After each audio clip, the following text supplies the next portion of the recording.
partir du moment où on a la bénédiction de son rabbin pour se faire vacciner, c'est sûr que ça facilite l'accès à la vaccination.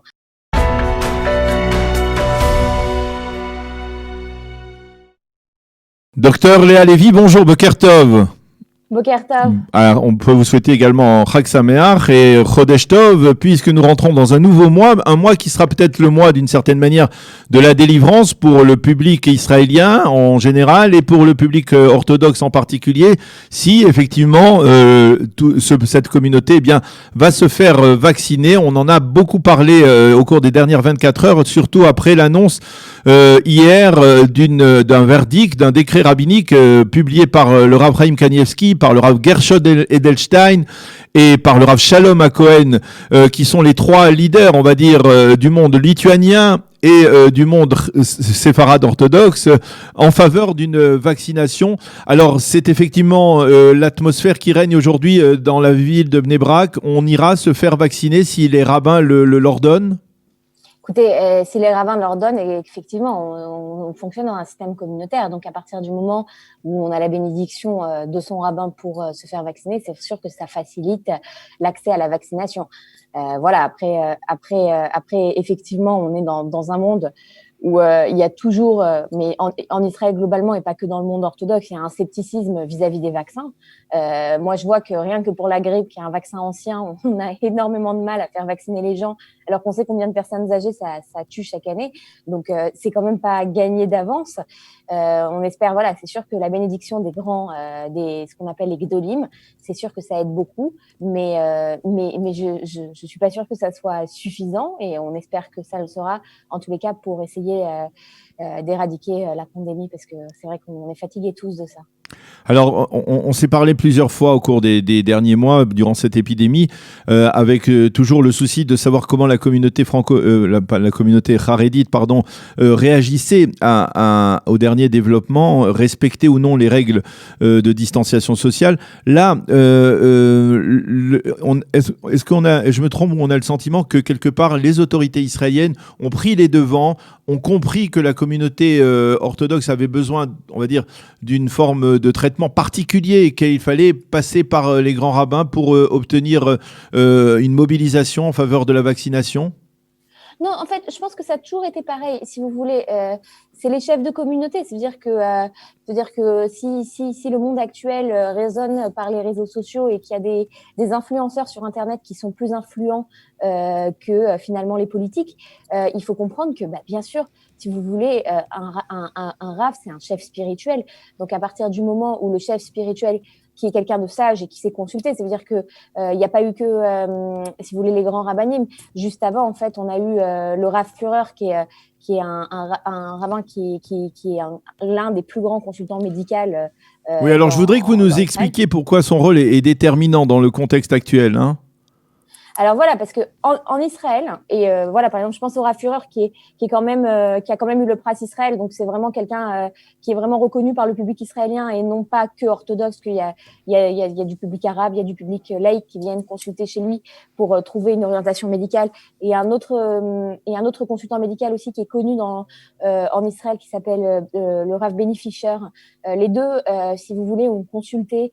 C'est vraiment des gens qui connaissent les grands spécialistes d'épidémiologie, d'infectiologie, ont consulté pour savoir ce qu'il fallait penser du vaccin contre le Covid, et les deux, si vous voulez, ont donné un avis favorable aux rabbinim qui ont relayé. Et si vous voulez, c'est toujours comme ça dans la communauté orthodoxe.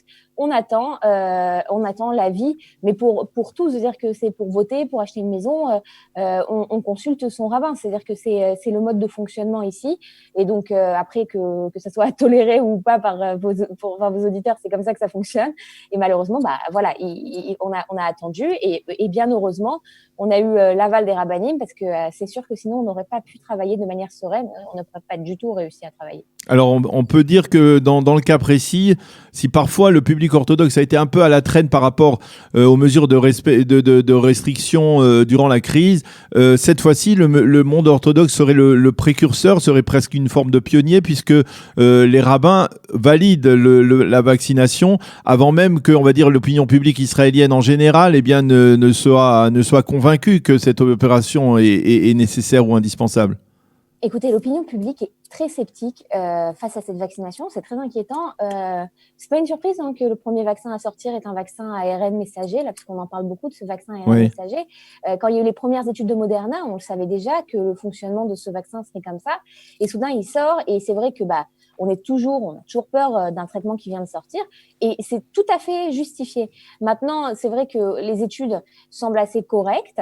Elles n'ont pas été présentées comme des études habituelles. C'est ce que je dis souvent, c'est que on a présenté la sortie du vaccin comme la sortie d'un nouveau téléphone là cette année, mais on est quand même assez rassuré sur les résultats et on espère que ça va bien se passer. Maintenant, voilà, moi je suis pas non plus pour le fait de vacciner 100 000 personnes le premier jour. Il faut commencer de manière raisonnée, puisqu'on n'a pas l'habitude d'administrer ce vaccin. Il faut qu'on voit si ça fait mal, si ça fait pas mal, comment bien l'administrer, est-ce qu'il vaut mieux l'administrer à tel endroit ou à tel endroit, est-ce qu'il y a des techniques d'injection qui font moins mal, plein de petites choses comme ça qui font que c'est peut-être pas le premier jour qu'il faut vacciner 200 000 personnes, mais on va commencer doucement, mais je pense qu'il faut commencer à vacciner la population et que là-dessus il faut pas s'inquiéter. C'est pas parce que, je dis pas de vacciner tout le monde, je dis pas de vacciner les tout petits bébés, je dis pas de vacciner les femmes enceintes ou les femmes allaitantes, parce que là-dessus on n'a pas du tout de recul, mais commencer la vaccination surtout des personnes à risque, je pense que c'est quelque chose de raisonnable, et à l'approche de l'hiver ça va surtout réguler les flux vis-à-vis des urgences, etc. Une question, parce que ça fait partie aussi de cette difficile réalité où on est entre l'espoir d'un vaccin et les risques d'un troisième confinement. Est-ce que finalement vous pensez que la ville de Bnei-Brak aujourd'hui, concrètement, c'est une ville verte, c'est une ville jaune, c'est une ville rouge? Écoutez, moi, j'ai pas eu de nouveaux cas de Covid depuis Soukhot.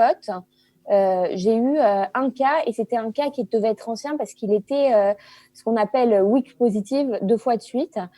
J'ai pas eu beaucoup de cas. Alors voilà, le problème c'est que comme la ville est réouverte, quand il y a un cas dans la classe d'un de vos enfants ou dans la famille de quelqu'un, une famille qui se contamine, alors forcément ça met en isolement beaucoup de gens.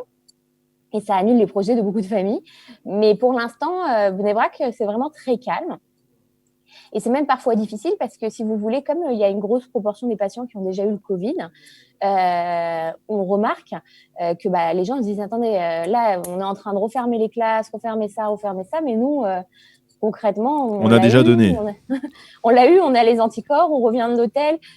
C'est compliqué qu'on ferme la classe de nos enfants alors que finalement, nos enfants, ils l'ont eu. Donc voilà, c'est un petit peu compliqué là-dessus. On peut estimer combien il y a de personnes qui ont été malades à Bnei-Brak durant toute l'épidémie aujourd'hui? Vous avez écoutez, il faudrait que je regarde les chiffres sur. C'est très simple. Il y a le tableur du Misrad Habriout. Là, je les ai pas en tête. C'est pas du tout 20% de la population. C'est plutôt comme 5 ou 10% de la population, si je me trompe pas. J'avais regardé il faut regarder juste. Il y a un tableau du Misrad Habriout. Vous pourrez le mettre en lien sur lesquels, en fait, il y a les résultats du nombre de malades par ville. Donc, c'est très simple de regarder. Vous divisez par à peu près 195 000 habitants, c'est le nombre d'habitants à Bnei-Brak, et vous voyez combien il y a. Ce qui est très intéressant, c'est que nous, maintenant, on a accès à la sérologie pour les membres des familles qui ont eu un patient asymptomatique dans leur cellule familiale. Et figurez-vous que on aurait pu penser que la plupart auraient eu des anticorps du Covid. Et malheureusement, y a des gens qui pensaient que vu que les 7 autres membres de leur famille, ils avaient eu le Covid et que juste eux, leur test était négatif, ils pensaient qu'ils étaient des faux négatifs. Et la plupart des gens qui n'ont pas eu de symptômes et qui étaient dans des maisons où il y avait le Covid ont une sérologie négative. Et ça, c'est intéressant, je pense, à rapporter, parce que moi, j'ai eu aucune surprise avec un cas positif qui n'avait pas eu de symptômes. Eh bien, docteur Léa Lévy, merci beaucoup pour toutes ces précisions. On espère que la prochaine fois qu'on se parlera, le virus, l'épidémie ne sera qu'un mauvais souvenir, et que la population de Bnei-Brak sera vaccinée et immunisée. Merci beaucoup d'avoir été avec nous ce matin, et Chag Sameach. Chodesh Tov, au revoir.